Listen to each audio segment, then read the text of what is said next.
மறைந்த முதலமைச்சர் ஜெயலலிதா நினைவில்லத்தை முதலமைச்சர் எடப்பாடி பழனிசாமி திறந்து வைத்தார். லேடி வில்லிங்டன் கல்லூரியில் வெண்கல சிலையையும் திறந்து வைத்த அவர் ஜெயலலிதாவின் பிறந்தநாள் அரசு விழாவாக கொண்டாடப்படும் என்று அறிவித்துள்ளார். ஜெயலலிதாவின் மறைவிற்கு பிறகு அவர் வசித்து வந்த வேதா நிலைய இல்லம் நினைவில்லமாக மாற்றப்படும் என தமிழக அரசு அறிவித்தது. அதன்படி அவரது இல்லம் அமைந்த நிலத்தை அரசு கையகப்படுத்தியது.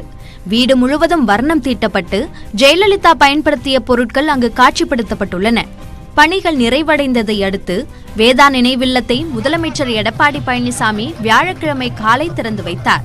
துணை முதலமைச்சர் ஓ பன்னீர்செல்வம் நிகழ்ச்சிக்கு முன்னிலை வகித்தார். ரிப்பன் வெட்டி வீட்டுக்குள் சென்ற இருவரும் குத்துவிளக்கில் தீபம் ஏற்றினர். முன்னதாக வீட்டின் வளாகத்தில் வைக்கப்பட்டிருந்த ஜெயலலிதாவின் படத்திற்கு மலர் தூவி மரியாதை செலுத்தினர்.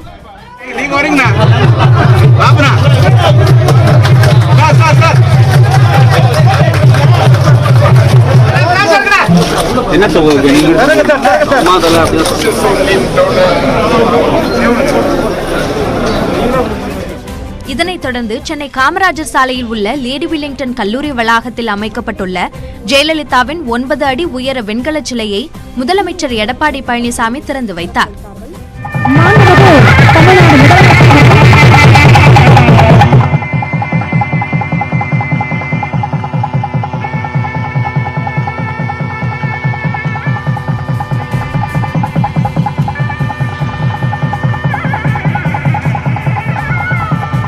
நிகழ்ச்சியில் பேசிய துணை முதலமைச்சர் ஓ பன்னீர்செல்வம் கல்வித்துறைக்கு ஜெயலலிதா பெரும் பங்கு ஆற்றியதாக பெருமிதம் தெரிவித்தார். அரசின் மூலமாக மாணவ செல்வங்களை படிக்க வைப்பதில் முனைப்பு காட்டிய ஒரே அரசு மாண்புமிகு அம்மாவுடைய அரசாகும். கிடைக்கின்ற நிதியில் 1/3 நிதியை அரசு கல்வித்துறைக்காக மாண்புமிகு அம்மா அவர்கள் ஒதுக்கினார்கள்.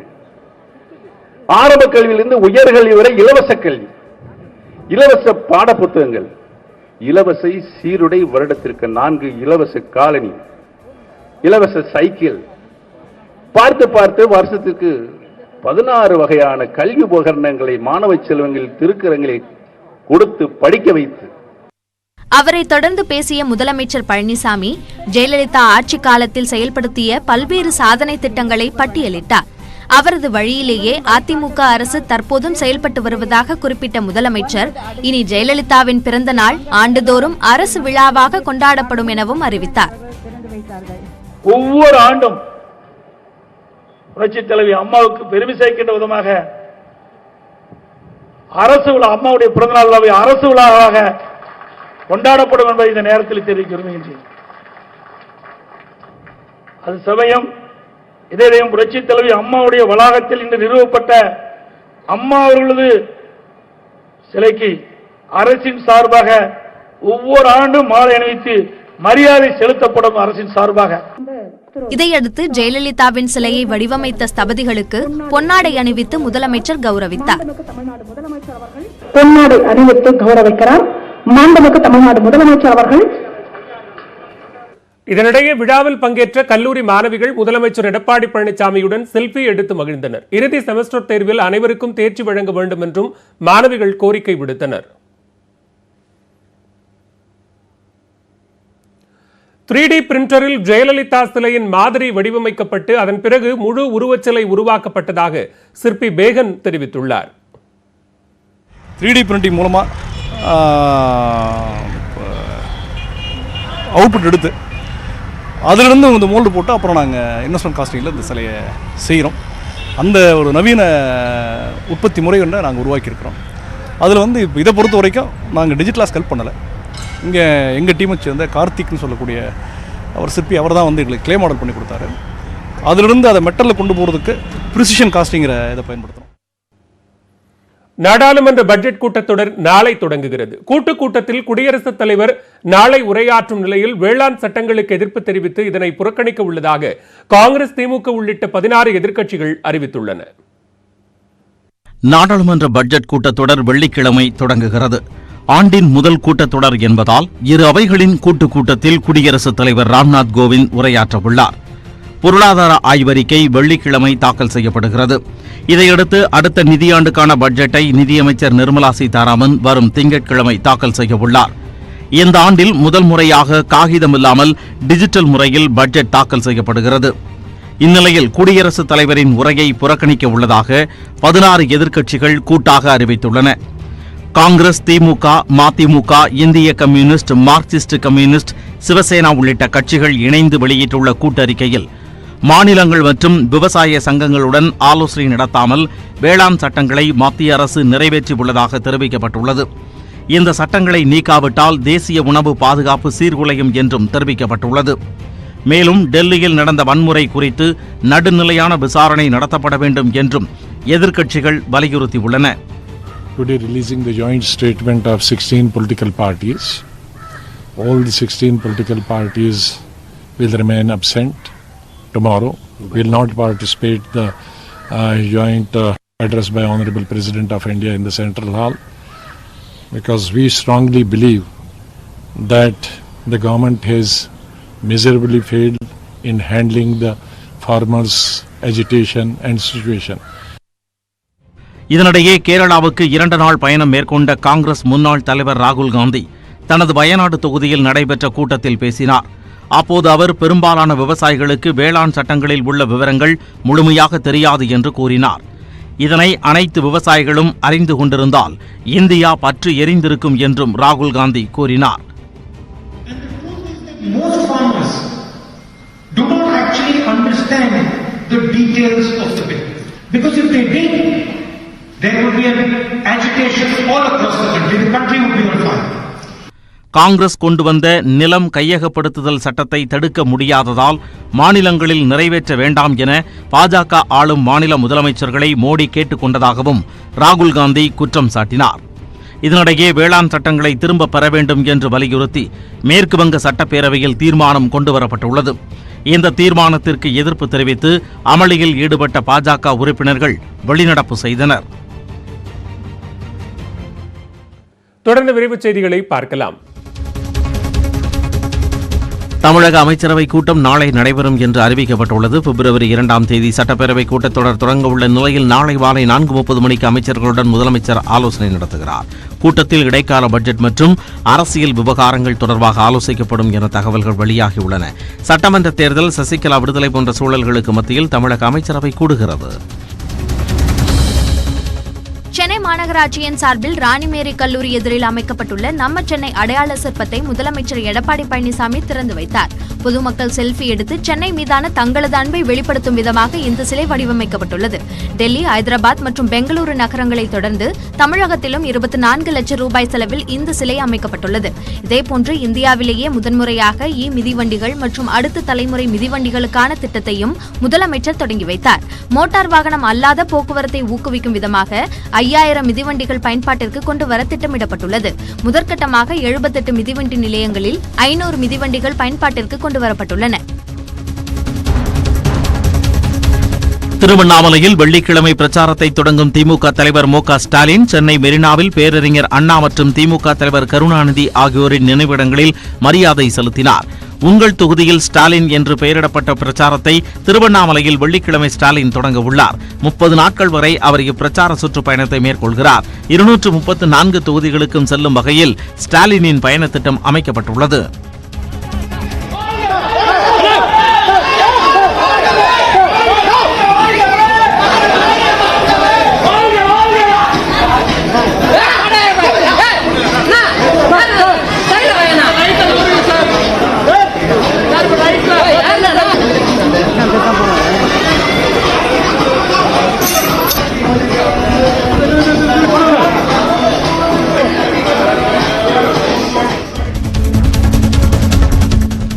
திமுக காங்கிரஸ் கூட்டணி எப்போது வேண்டுமானாலும் உடையும் என பாஜக மாநில தலைவர் முருகன் தெரிவித்துள்ளார். சென்னையில் செய்தியாளர்களிடம் பேசிய அவர், அதிமுக பாஜக கூட்டணியில் எந்த பிரச்சனையும் இல்லை என குறிப்பிட்டார். வரும் 29 மற்றும் 30ஆம் தேதிகளில் மதுரையில் பாஜக தேசிய தலைவர் ஜே.பி. நட்டா கலந்து கொள்ளும் கூட்டம், உறுப்பினர்களுடன் கலந்துரையாடும் நிகழ்ச்சிக்கு ஏற்பாடு செய்யப்பட்டுள்ளதாகவும் தெரிவித்தார். திமுக காங்கிரஸ் கூட்டணி என்னைக்கு வேணாலும் உடையிற மாதிரி இருக்குது. ஒரு கூட்டணியும் இன்னும் ஒரு வேலையும் நடக்கல. எங்கள் கூட்டணி எல்லாம் வேகமா வேலை செஞ்சிட்டு.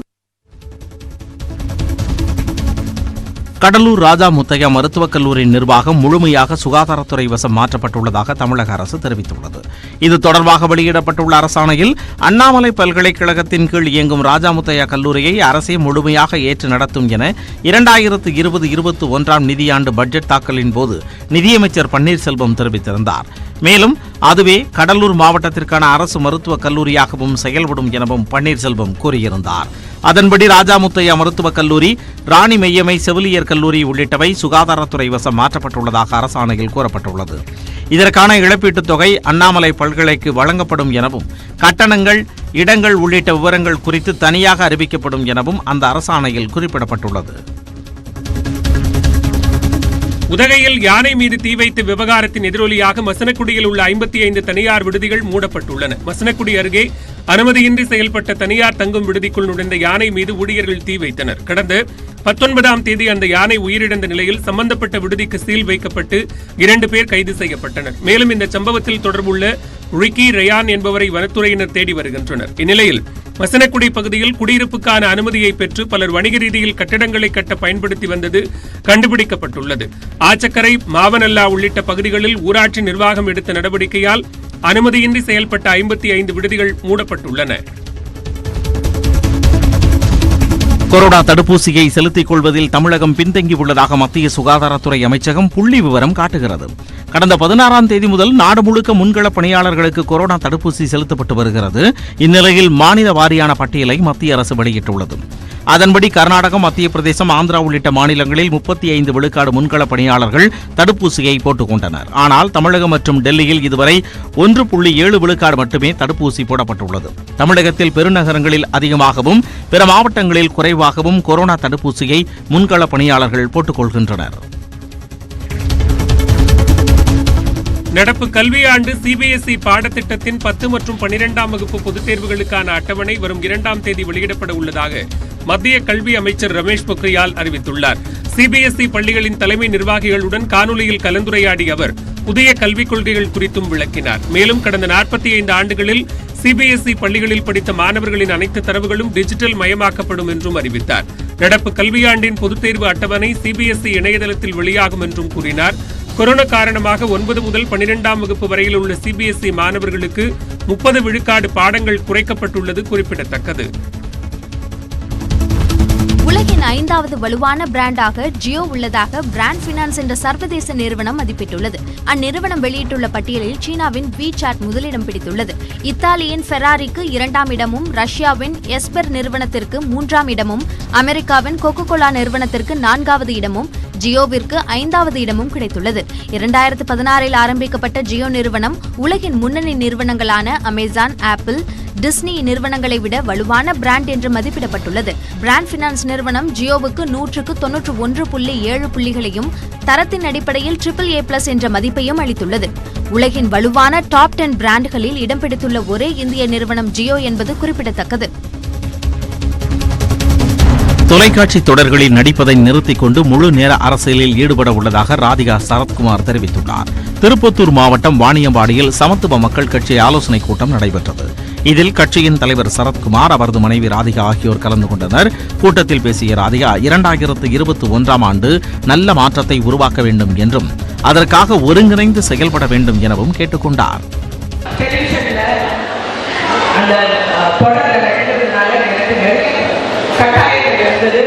நிறைய விஷயங்கள் என்னால் செயல்பட முடியவில்லை. ஆனால் இப்பொழுது நான் கண்டிப்பாக செயல்படுவேன். நான் இப்போ கொஞ்சமாக அந்த தொடரில் இருந்து விலகிக் கொண்டிருக்கிறேன். இன்னும் கொஞ்ச நாட்களில் அந்த தொடரில் நான் நடிக்க மாட்டேன். நான் முழுமையாக அவரோடு இருந்து எந்த கட்சியை வழிபடுத்தி. செய்திகள் தொடர்கின்றன. பிப்ரவரி முதல் வாரத்தில் மேட்டுப்பாளையத்தில் யானைகள் சிறப்பு நல்வாழ்வு முகாம் நடைபெற உள்ள நிலையில் அதில் பங்கேற்கும் யானைகளுக்கு கொரோனா நெகட்டிவ் சான்று அவசியம் என தமிழக அரசு அறிவித்துள்ளது. இது தொடர்பாக இந்து சமய அறநிலையத்துறை வெளியிட்டுள்ள அறிக்கையில் கொரோனா தொற்று பாதுகாப்பு குறித்த அறிவுரைகளை பின்பற்றி யானைகளை முகாம் நடைபெறும் இடத்திற்கு அழைத்து வர வேண்டும் என்று தெரிவிக்கப்பட்டுள்ளது. யானைகள் கொரோனா தொற்றால் பாதிக்கப்படவில்லை என மருத்துவர்களிடமிருந்து சான்றிதழ் பெற்றே முகாமுக்கு அனுப்ப வேண்டும் என்றும், யானைகளுடன் முகாமுக்கு அனுப்பப்பட உள்ள பணியாளர்களுக்கு 24 மணி நேரத்திற்கு முன்னர் கொரோனா பரிசோதனை செய்யப்பட்டு நோய் தொற்று இல்லை என்பதை உறுதி செய்ய வேண்டும் என்றும் குறிப்பிடப்பட்டுள்ளது. யானைகள் அருகில் பொதுமக்கள் செல்ல அனுமதிக்க கூடாது என்றும் யானைகளுடன் முகாமுக்கு செல்லும் மருத்துவர்கள், பாகன்கள் உள்ளிட்ட பணியாளர்கள் முகக்கவசம் அணிவதுடன் கொரோனா பாதுகாப்பு வழிமுறைகளை பின்பற்ற வேண்டும் என்றும் அறிவுறுத்தப்பட்டுள்ளது. யானைகளை அழைத்துச் செல்லும் வாகனத்தை கிருமிநாசினி மூலம் முழுமையாக சுத்தம் செய்ய வேண்டும் என்றும் தெரிவிக்கப்பட்டுள்ளது.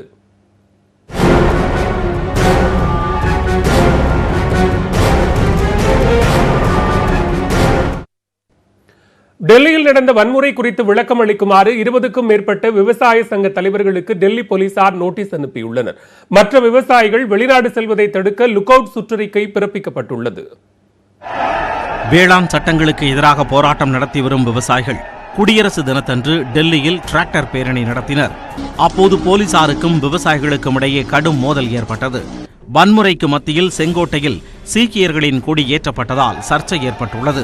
வன்முறையில் பாதுகாப்பு படையினர் 394 பேர் காயமடைந்ததாகவும் 19 பேரை கைது செய்ததாகவும் போலீசார் தெரிவித்தனர். 22 வழக்குகள் பதிவு செய்யப்பட்டன.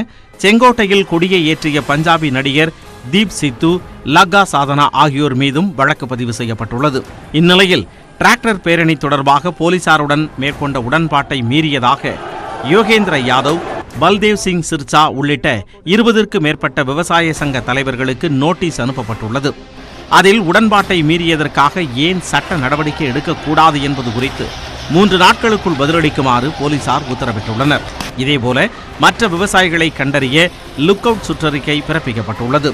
திக்ரி, காசிப்பூர் உள்ளிட்ட எல்லைகளில் விவசாயிகளின் போராட்டம் தொடர்ந்து நடைபெற்று வருகிறது. இதனால் செங்கோட்டையிலும் எல்லை பகுதிகளிலும் பலத்த போலீஸ் பாதுகாப்பு போடப்பட்டுள்ளது. போராட்டத்தில் ஈடுபட்டு வரும் விவசாயிகளை வெளியேற்ற கோரி சிங்கு எல்லையில் உள்ளூர் மக்கள் போராட்டம் நடத்தினர்.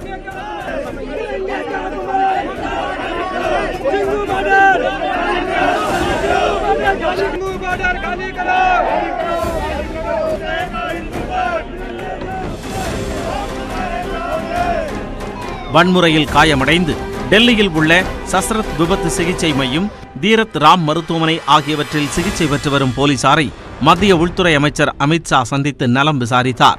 இதனிடையே விவசாய சங்கங்களுக்கு களங்கம் ஏற்படுத்தவும் பஞ்சாபை மற்ற பகுதிகளிலிருந்து தனிமைப்படுத்தவுமே திட்டமிட்டு வன்முறை அரங்கேற்றப்பட்டுள்ளதாக பாரதிய விவசாயிகள் சங்கத்தின் செய்தி தொடர்பாளர் ராகேஷ் திகை குற்றம் சாட்டியுள்ளார்.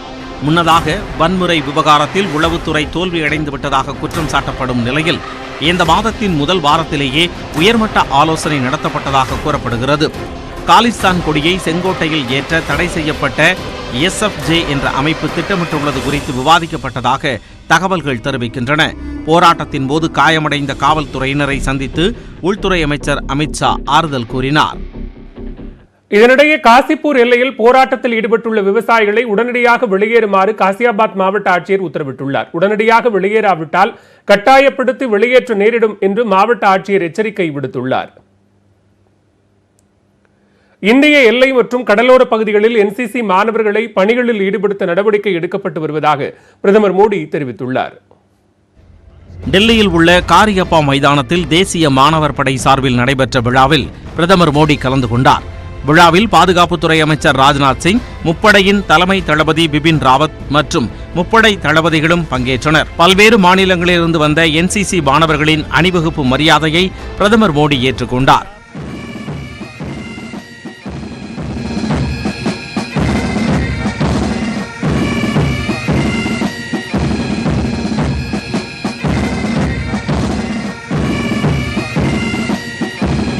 தேசிய மாணவர் படை வீரர் நிகழ்த்திய பாராசூட் சாகசத்தை பிரதமர் மோடி கண்டுகளித்தார்.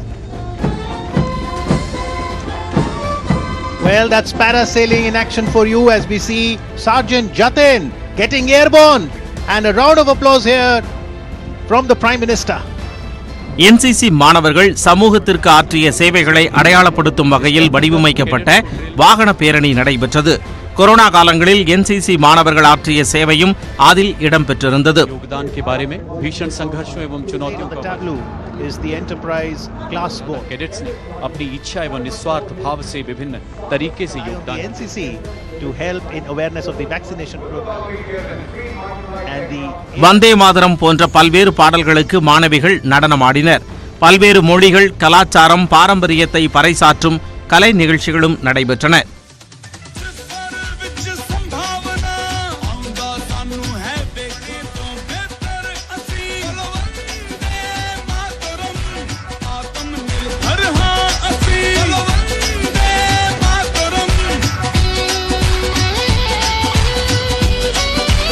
தேசிய மாணவர் படையில் சிறப்பாக பணியாற்றிய வீரர்களுக்கு விருதுகளும் பதக்கங்களும் வழங்கி பிரதமர் மோடி கௌரவித்தார். मध्य प्रदेश एंड छत्तीसगढ़ डायरेक्टोरेट प्रतिस्पर्धा की भावनाओं को प्रोत्साहित करता. From Tamil Nadu, Puducherry and Andaman Nicobar Directorate as she gets the medal cane from the Prime Minister. Walking with great pride, Senior Under Officer Upkar Chandrakant Thakre representing the Maharashtra Directorate. அதனைத் தொடர்ந்து பேசிய Modi corona காலங்களில் NCC மாணவர்கள் நாட்டிற்கு ஆற்றிய சேவைக்கு பாராட்டு தெரிவித்தார். கடலோர மற்றும் எல்லைப் பகுதிகளில் சுமார் 175 மாவட்டங்களில் என்சிசிக்கு புதிய பொறுப்புகள் வழங்கப்படும் என்று கடந்த ஆண்டு சுதந்திர தினத்தன்று அறிவிக்கப்பட்டதை பிரதமர் சுட்டிக்காட்டினார். அதன்படி 1,00,000 என்சிசி வீரர்களுக்கு ராணுவம், கடற்படை மற்றும் விமானப்படை பயிற்சி அளித்து வருவதாக தெரிவித்தார். அவர்களில் 1/3 பங்கு பெண்கள் எனவும் குறிப்பிட்டார். கடலோரத்தில் செந்தில் நாடன் அரசாங்கம். தமிழகம் முழுவதும் உள்ள முருகன் கோவில்களில் தைப்பூச திருவிழா வெகு விமர்சையாக நடைபெற்றது. ஆயிரக்கணக்கான பக்தர்கள் காவடி எடுத்தும் அலகு குத்தியும் தங்களது நேர்த்திக் கடனை செலுத்தினர்.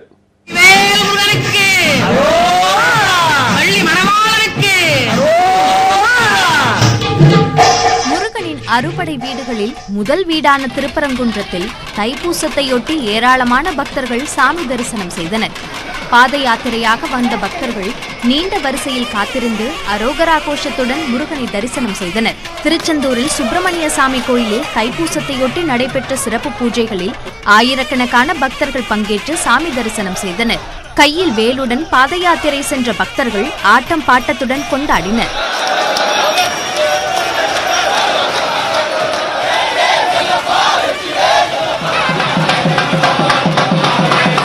எனக்கு குழந்தை இல்லாமல் இருந்தது.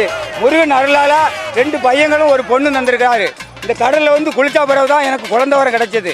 எத்தனையோ டாக்டர்கள்லாம் சொன்னாங்க உன் பொண்டாட்டிக்கணும் குழந்தையே இல்லாதப்பா அப்படின்னு. ஆனால் முருகன் அருளால் குளிச்சா பிறகு ஒரு பையன் பேர் முருகன், ஒரு பையன் பேர் குமார், ஒரு பொட்டப்பிள்ளை பேர் பவானி. முருகன் அருள் என்னைக்கு உண்டு, ஆயுள் வரைக்கும் பச்சை வெடி தான் சாமி.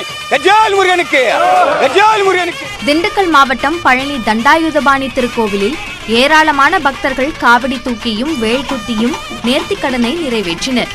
பெண் பக்தர்கள் குழுவாக இணைந்து ஆட்டம் பாட்டத்துடன் முருகப்பெருமானை கொண்டாடினர். நெஞ்சு வர்ணம் கொஞ்சம் பாடி வஞ்சியோரு பிஞ்சி நல்ல இடமோ கந்த மடமோ அழகில் சிறந்த சுப்பிரமணியர் அவர் ஆனந்தம் கொண்ட மொட்டையாண்டி. தைப்பூசத்தையொட்டி அரசு விடுமுறை விடப்பட்டுள்ளதால் திருத்தணி முருகன் கோவிலில் வழக்கத்திற்கு மாறாக பக்தர்கள் கூட்டம் நிரம்பி வழிந்தது. பல மணி நேரம் காத்திருந்து முருகப்பெருமானை தரிசனம் செய்தனர்.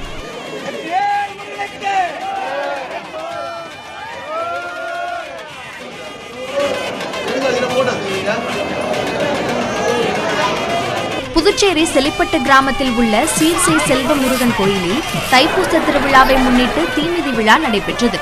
பக்தர்கள் காவடி எடுத்து வந்து தீமிதித்து நேர்த்திக்கடனை செலுத்தினர்.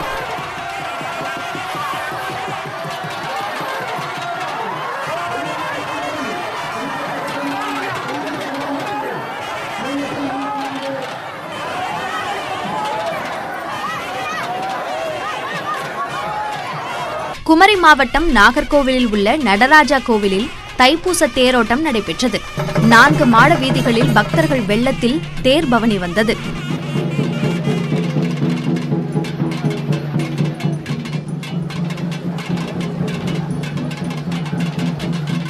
தைப்பூசத்தையொட்டி சென்னை வடபழனி முருகன் கோவிலில் அரோகரா முழக்கங்களுடன் ஏராளமான பக்தர்கள் வழிபாட்டில் ஈடுபட்டனர். ராஜ அலங்காரத்தில் எழுந்தருளிய முருகப்பெருமானை காத்திருந்து தரிசனம் செய்தனர். மதுரையில் தைப்பூசத்தையொட்டி தெப்பத் திருவிழா நடைபெற்றது. அலங்கரிக்கப்பட்ட சப்பரத்தில் மீனாட்சி அம்மன், சுந்தரேஸ்வரர் தெப்பத்தை வலம் வந்தனர்.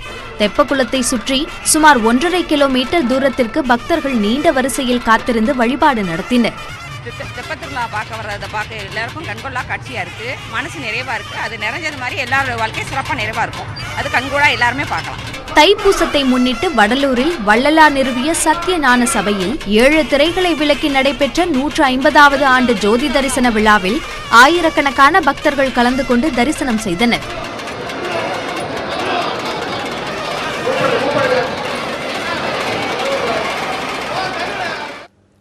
பழனியில் தைப்பூசத்தையொட்டி மாலையில் நடைபெற்ற தேரோட்டத்தில் ஏராளமான பக்தர்கள் கலந்து கொண்டு சுவாமி தரிசனம் செய்தனர். வள்ளி தெய்வானையுடன் திருத்தேரில் எழுந்தருளிய முருகப்பெருமான் 4 ரத வீதிகளில் பவனி வந்தார். நூற்றுக்கணக்கான பக்தர்கள் உற்சாகமாக தேரை வடம் பிடித்து இழுத்தனர். தேரோட்ட நிகழ்வின் போது பக்தர்கள் ஆட்டம் பாட்டம் என அமர்க்களப்படுத்தினர்.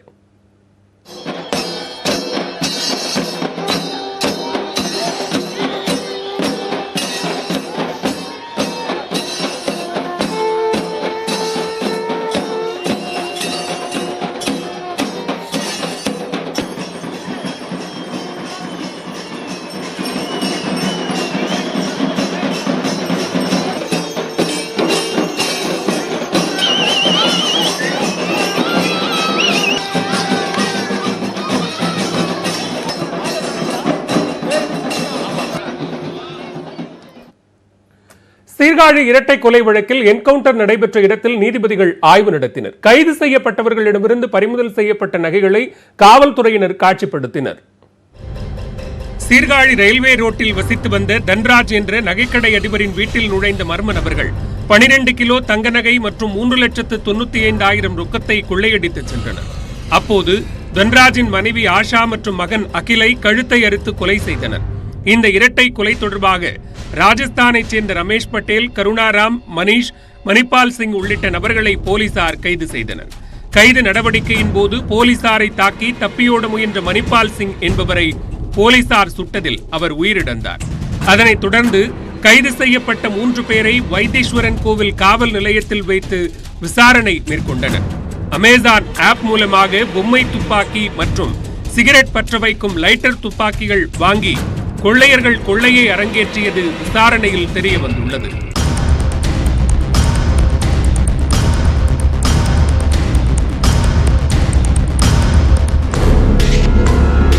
சீர்காழி குற்றவியல் நடுவர் நீதிமன்றத்தில் ஆஜர்படுத்துவதற்கு முன்பாக அவர்களுக்கு அரசு மருத்துவமனையில் கொரோனா பரிசோதனை செய்யப்பட்டது. இதையடுத்து மணிஷ், ரமேஷ் பட்டேல் ஆகியோரை சீர்காழி ஒருங்கிணைந்த நீதிமன்றத்தில் ஆஜர்படுத்தினர். விசாரணையின் போது மணிஷ் கழிவறையில் வழுக்கி விழுந்து கையை உடைத்துக் கொண்டதாகவும் ரமேஷ் பட்டேல் விரலை உடைத்துக் கொண்டதாகவும் காவல்துறை கூறியுள்ளது. அவர்களை மயிலாடுதுறை குற்றவியல் நடுவர் நீதிமன்ற நீதிபதி அமிர்தம் 15 நாள் நீதிமன்ற காவலில் வைக்க உத்தரவிட்டார். அதனைத் தொடர்ந்து 2 பேரும் நாகப்பட்டினம் சிறைச்சாலைக்கு அழைத்துச் செல்லப்பட்டனர். கொள்ளையின் போது கார் ஓட்டுநராக வந்த கருணாராம் விரைவில் நீதிமன்றத்தில் ஆஜர்படுத்தப்படுவார் என காவல்துறையினர் தெரிவித்தனர். மணிபால் சிங் என்கவுண்டர் செய்யப்பட்ட இடத்தை நாகப்பட்டினம் நீதிமன்ற நீதிபதி ஜெகதீசன், மயிலாடுதுறை நீதிமன்ற நீதிபதி அமிர்தம் உள்ளிட்டோர் நேரில் ஆய்வு செய்தனர். அப்போது காவல்துறையினர் என்கவுண்டர் நடந்த விதத்தை நீதிபதிகள் முன்னிலையில் விவரித்து கூறினர். இந்நிலையில் கொள்ளையர்களிடமிருந்து 12 கிலோ தங்க நகை, 6,50,000 ரூபாய் பணம் உள்ளிட்டவை பறிமுதல் செய்யப்பட்டது. இதனை சீர்காழி காவல் நிலையத்தில் போலீசார் காட்சிப்படுத்தினர். அப்போது 3 போலி துப்பாக்கிகள், அரிவாள், கத்தி ஆகியவற்றையும் காட்சிக்கு வைத்திருந்தனர். இதனை மாவட்ட காவல் கண்காணிப்பாளர் ஸ்ரீநாதா பார்வையிட்டு காவல்துறையினருக்கு பாராட்டு தெரிவித்தார். செய்திகள் தொடர்கின்றன. தங்கை மகள்கள் பூப்புனித நீராட்டு விழாவுக்கு 15க்கும் மேற்பட்ட மாட்டு வண்டிகளில் சுமார் 30 லட்சம் ரூபாய் மதிப்பிலான தாய்மாமன் சீர்வரிசை எடுத்து வந்த மருத்துவ தம்பதிகள் ஊர் மக்களை ஆச்சரியத்தில் ஆழ்த்தினர். ஈரோடு மாவட்டம் கோபிச்செட்டிப்பாளையத்தில் தனியார் மருத்துவமனை நடத்தி வருபவர் ராஜா. இவரது தங்கையான மோகன பிரியாவிற்கு முத்துக்குமார் என்பவருடன் திருமணமாகி ருத்தன்யா, மித்ராஸ்ரீ என 2 பெண் பிள்ளைகள் உள்ளனர். 2 பெண்களின் பூப்புனித நீராட்டுச் சடங்கிற்கு மோகனப்பிரியா தம்பதிகள் விவசாய தோட்டத்தில் ஏற்பாடு செய்தனர். இவ்விழாவிற்கு தாய்மாமன் சீதனமாக ஊர் மக்களை வியப்பில் ஆழ்த்தும்படி சீர்கொடுக்க மருத்துவர் ராஜா திட்டமிட்டார். அதன்படி பாரம்பரிய முறையில் 100க்கும் மேற்பட்ட தட்டுக்களில் சீர்வரிசைகளை தாங்களே தயாரித்து 15க்கும் மேற்பட்ட வண்டிகளில் உற்றார் உறவினர் புடைசூழ சீர்வரிசை எடுத்து வந்தார். கோபிச்செட்டிப்பாளையத்திலிருந்து கள்ளிப்பட்டியில் உள்ள தனது தங்கை வீட்டிற்கு தாய்மாமனான ராஜா சீர்வரிசைகளுடன் தானே மாட்டு வண்டியை ஓட்டி வந்தார். அவருக்கு பின்னால் மாட்டு வண்டிகள், குதிரை வண்டிகள் மற்றும் 100க்கும் மேற்பட்ட கார்களில் உறவினர்கள் சீர்கொண்டு வந்ததை ஊர் மக்கள் ஆச்சரியத்துடன் கண்டு வியந்தனர்.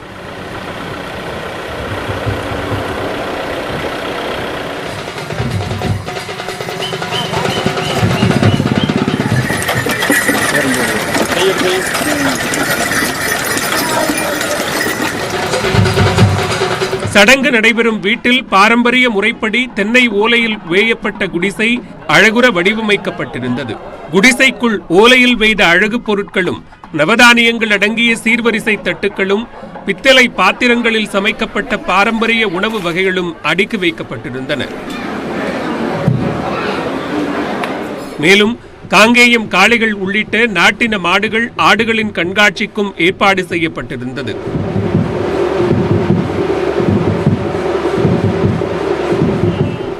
சவரன் நகை, பட்டுப்புடவை, பித்தளை பாத்திரங்கள் என சுமார் 30 லட்சம் ரூபாய் மதிப்பிலான சீர்வரிசை பொருட்களை அடுக்கியதுடன் 30 வகையான உணவுகளை தயார் செய்து விழாவிற்கு வந்தவர்களுக்கு விருந்தளிக்கப்பட்டது. விழாவிற்கு வந்தவர்களுக்கு மரக்கன்றுகளும் வழங்கப்பட்டன. நீராட்டு விழாவிற்கு வந்தவர்கள் கிராமப்புற திருவிழாவிற்கு வந்து சென்றது போன்ற உணர்வை பெற்றனர். 30 ஆண்டுகளுக்கு முன்னர் தனது தாத்தா மற்றும் தந்தை கடைபிடித்த பாரம்பரிய வழக்கத்தை தானும் நடைமுறைப்படுத்தியுள்ளதாக பெருமிதத்துடன் தெரிவிக்கிறார் தாய்மாமன் ராஜா. தங்கச்சி வீட்டுக்கு சீர் எடுத்துட்டு வரதை ரொம்ப சந்தோஷமா நினைக்கிறேன். நாங்கள் மாட்டு வண்டியில் சீர் எடுத்துட்டு வந்தாங்க. ஒரு 15 மாட்டு வண்டியோட நாங்கள் எங்களோட பங்காளிகள் அண்ணன் தம்பிகளோட எல்லாம் சீர் எடுத்துட்டு வந்தோம். அப்புறம் சீர்தட்டுகள் ஒரு 49 சீர்தட்டுகள் நாங்களே எல்லாம் உட்காந்து எல்லாம் அலங்காரம் செஞ்சு நல்ல ஒரு பாரம்பரிய முறையில் எல்லாத்தையும் இங்கே எடுத்துட்டு சீர் கொண்டு வந்தோம்.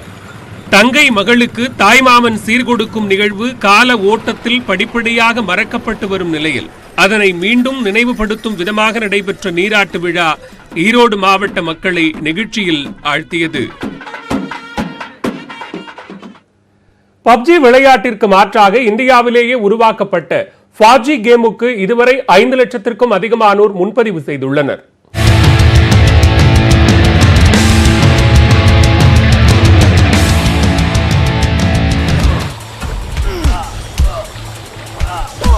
இந்தியாவில் இளைஞர்களையும் சிறுவர்களையும் தன்வசப்படுத்திய பப்ஜி விளையாட்டிற்கு மத்திய அரசு தடை விதித்துள்ளது.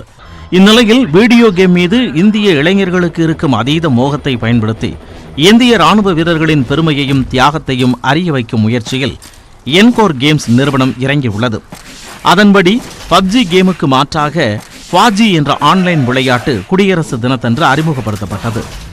முழுக்க உள்நாட்டிலேயே தயாரிக்கப்பட்ட ஃபாஜி கேமுக்கு அமோக வரவேற்பு கிடைத்துள்ளதாக அந்நிறுவனம் தெரிவித்துள்ளது. ஃபாஜி முதற்கட்டமாக ஆங்கிலம், இந்தி, தமிழ் மொழியில் வெளியாகியுள்ளது. அதன் முன்னோட்டத்தை என்கோர் நிறுவனம் ட்விட்டரில் வெளியிட்டது.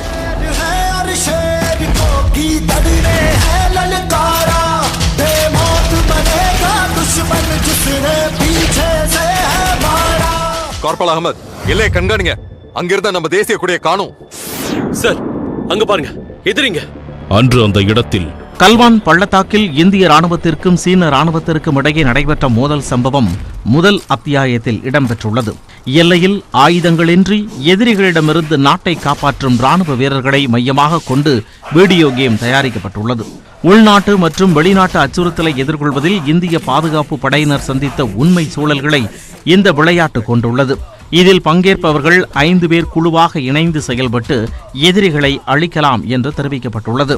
ஃபாஜி கேமுக்கு பாலிவுட் நடிகர் அக்ஷய் குமார் வழிகாட்டியாக திகழ்ந்து வருகிறார்.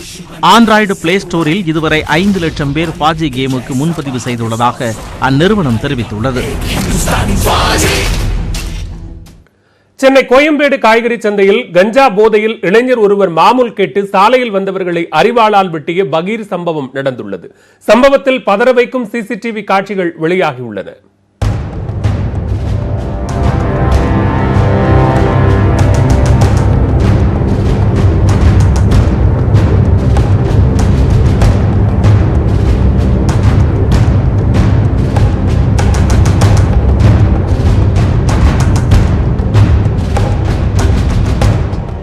கோயம்பேடு காய்கறி சந்தையில் கடைகளின் வாசலில் அமர்ந்திருந்தவர்களை நபர் ஒருவர் பட்டாக்கத்தியால் துரத்தி வெட்டும் பதற வைக்கும் காட்சிகள்தான் இவை.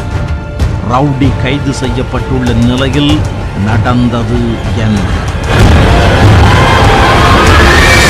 அரியலூர் மாவட்டத்தைச் சேர்ந்தவர்கள் 47 வயதான முருகேசன் மற்றும் 26 வயதான முருகன். கூலி தொழிலாளிகளான இருவரும் கோயம்பேடு காய்கறி சந்தையில் சுமை தூக்கும் தொழிலாளிகளாக வேலை பார்த்து வருகின்றனர். புதன்கிழமை இரவு 9:30 மணிக்கு கோயம்பேடு சந்தையில் முருகேசன் சரக்கு லாரியில் இருந்து மூட்டைகளை இறக்கியுள்ளார். அப்போது திடீரென அங்கு வந்த 2 நபர்கள் பயங்கரமான பட்டாக்கத்தியை காட்டி கையில் இருக்கும் பணத்தை கேட்டு மிரட்டியுள்ளனர். முருகேசன் தன்னிடம் பணம் இல்லை என்று கூறியதாக தெரிகின்றது. ஆத்திரமடைந்த மிரட்டல் கும்பல் ஆவேசத்துடன் முருகேசனை கத்தியால் சரமாரியாக தலை, கை, கால் என்று கண்மூடித்தனமாக வெட்டியுள்ளார். அலறி துடித்த முருகேசன் படுகாயமடைந்து சம்பவ இடத்திலேயே மயங்கி விழுந்துள்ளார்.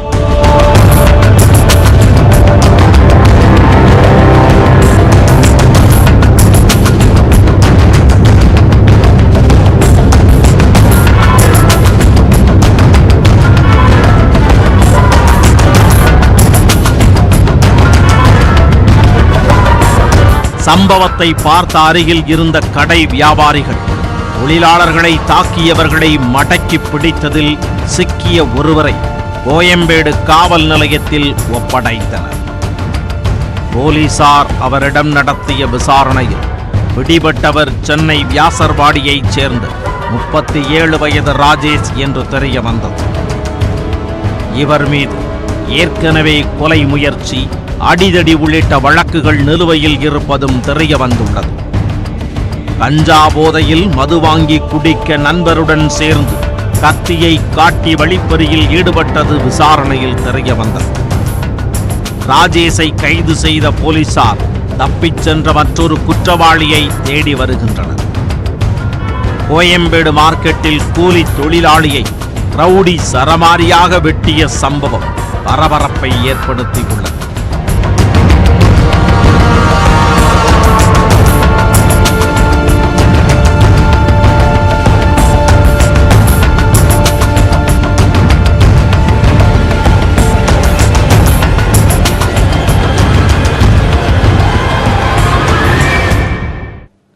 தொடர்ந்து விரைவுச் செய்திகளை பார்க்கலாம். மறைந்த முதலமைச்சர் ஜெயலலிதாவின் நினைவிடத்தை காண பொதுமக்கள் அதிக அளவில் குவிந்தனர். சென்னை மெரினா கடற்கரையில் பீனிக்ஸ் பறவை வடிவத்தில் உலக தரத்தில் கட்டப்பட்ட ஜெயலலிதா நினைவிடத்தை முதலமைச்சர் பழனிசாமி புதன்கிழமை திறந்து வைத்தார். அருங்காட்சியகம், அறிவுத்திறன் பூங்கா, ஜெயலலிதா புகைப்பட தொகுப்புகள், சாதனை விருதுகள் என பல்வேறு சிறப்பம்சங்களுடன் கட்டப்பட்ட நினைவிடம் பொதுமக்கள் பார்வையிட திறந்துவிடப்பட்டுள்ளது. தைப்பூச விடுமுறையொட்டி பொதுமக்கள் ஏராளமானோர் நினைவிடத்தில் குவிந்தனர். ஜெயலலிதா குறித்த பல்வேறு தகவல்களை தெரிந்து கொள்ள முடிந்ததாக சுற்றுலா பயணிகள் மகிழ்ச்சி தெரிவித்தனர். சசிகலாவுக்கு Z+ பாதுகாப்பு வழங்க கோரி கர்நாடக முதன்மை செயலாளர் மற்றும் தமிழ்நாடு தலைமைச் செயலாளருக்கு வழக்கறிஞர் வாசுகி மனு அளித்துள்ளார். சொத்து குவிப்பு வழக்கில் 4 ஆண்டுகள் சிறை தண்டனைக்கு பின் நேற்று சசிகலா விடுதலையானார். கொரோனா தொற்றால் பாதிக்கப்பட்ட அவர் கர்நாடகாவில் உள்ள மருத்துவமனையில் சிகிச்சை பெற்று வருகிறார்.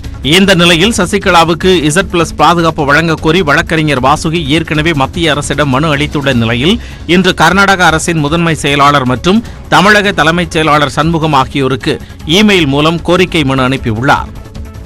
மத்திய அரசிலிருந்து முடிவு வர காலதாமதம் ஏற்பட்டதுனால நாங்கள் கர்நாடக மாநில அரசுக்கும் தமிழ்நாடு மாநில அரசுக்கும் அவங்களுக்கு உரிய பாதுகாப்பு கேட்டு மனு கொடுத்துருக்கிறோம்.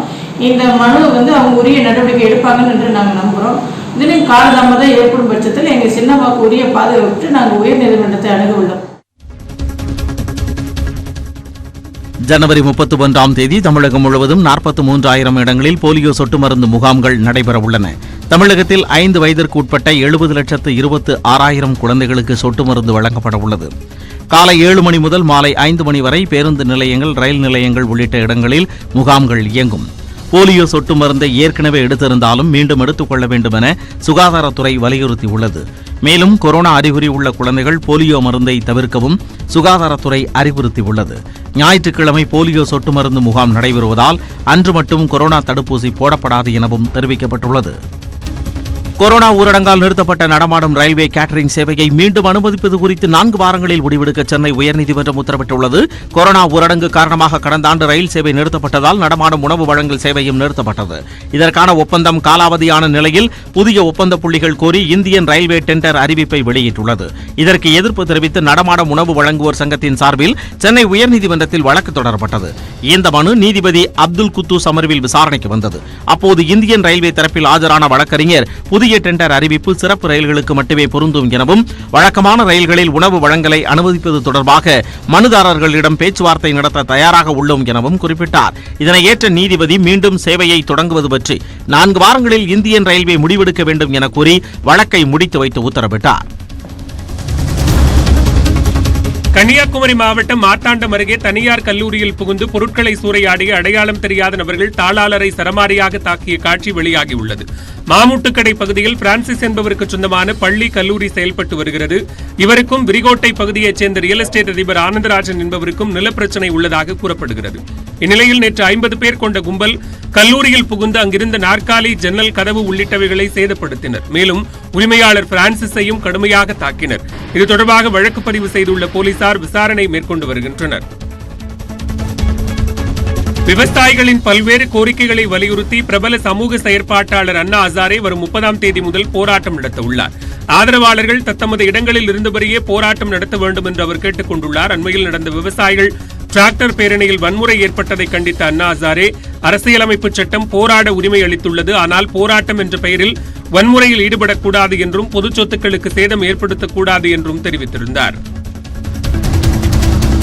மேற்குவங்க சட்டப்பேரவைத் தேர்தலில் இதுவரை 193 தொகுதிகளில் கூட்டணி இடங்கள் ஒதுக்கீடு குறித்து ஆலோசிக்கப்பட்டுள்ளதாக மாநில காங்கிரஸ் தலைவர் ஆதிர் ரஞ்சன் சௌத்ரி தெரிவித்துள்ளார். மொத்தம் 294 தொகுதிகள் கொண்ட மேற்குவங்க சட்டப்பேரவைக்கு தேர்தல் நடைபெறவுள்ளது. இந்நிலையில் இதுவரை 92 தொகுதிகளில் காங்கிரசும் 101 இடங்களில் இடதுசாரி கட்சிகளும் போட்டியிட முடிவு செய்யப்பட்டுள்ளது. மீதமுள்ள தொகுதிகளை யாருக்கு ஒதுக்குவது என்பது குறித்து காங்கிரஸ் நிர்வாகிகள் ஆலோசித்து வருகின்றனர்.